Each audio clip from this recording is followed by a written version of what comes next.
যৌথ মালিকানার জমি যেগুলি আপনি বাপদাদা সম্পত্তি হিসেবে পেয়েছেন, ওয়ারিশ হিসেবে আপনার সাথে একই পর্যায়ে আরও অনেকেই পক্ষভুক্ত, সেই জমি এখন থেকে নতুন করে আপনি বন্টননামা দলিল ছাড়া নামজারি করতে পারবেন না।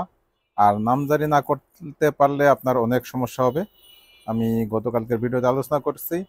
আজকে আমি বন্টননামা দলিল নিয়ে দু একটি কথা বলবো।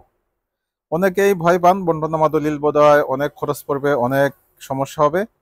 বস্তুত বন্টননামা দলিলটাও হেবার ঘোষণাপত্র দলিলের মতোই কম খরচে একটি দলিল।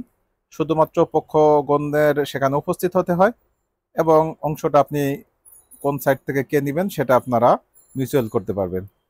তো বন্টননামা দলিলের মূল খরচ যদি আমি আলোচনা করি, প্রথমত আপনার রেজিস্ট্রি ফিটা নির্ধারিত। আপনি যদি 3 লক্ষ টাকার কম মূল্যের সম্পদ হয় তাহলে আপনার মাত্র 500 টাকা।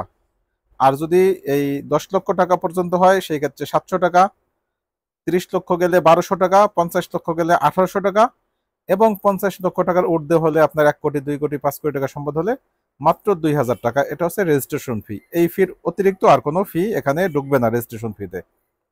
এরপরে স্টাম্প শুল্ক, এটা 100 টাকা। এরপরে আপনার আছে ই ফি 100 টাকা। এন ফি আছে 300 পৃষ্ঠা, 300 শব্দের যদি এক এক পৃষ্ঠা হয় প্রতি পৃষ্ঠা 24 টাকা। আপনি 10 পৃষ্ঠা ধরলে 240। আর এন ফি আছে, এনএন ফি আছে 300 শব্দের প্রতি পৃষ্ঠার জন্য 36 টাকা। 10 পৃষ্ঠা যদি আপনার দলিল হয় 360, তাহলে 360, 240, 600 টাকা। আগে 100 গেছে 700। এর আগে যদি আপনি সর্বোচ্চ হয় 2000 টাকা, তাহলে 2700 টাকা। এছাড়া আরেকটি আপনার হলফনামা লাগবে 300 টাকার।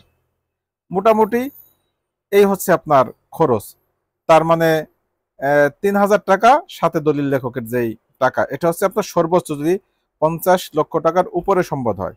আর 50 লক্ষ টাকার উপরে যদি সম্পদ না হয় বরং কমে হয় 30 লক্ষ বা 20 লক্ষ, সেই ক্ষেত্রে আপনার খরচ কিন্তু আরো কমে আসবে।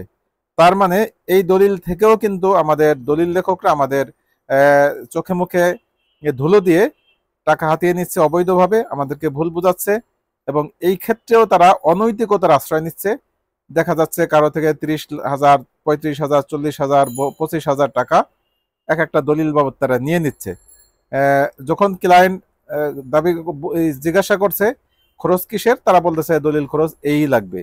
এবং এই বিষয়ে দেখবেন প্রায় প্রতিটি দলিল রেজিস্ট্রি অফিসগুলিতে দেখবেন দলিল লেখকদের ভিতরে একটি অলিখিতভাবে একটি আছে, চুক্তি আছে তাদের। তারা সকলেই মোটামুটি একটি চক্রের আওতায়, যে কারণে আপনি কম করাটা মুশকিল হয়ে যাচ্ছে।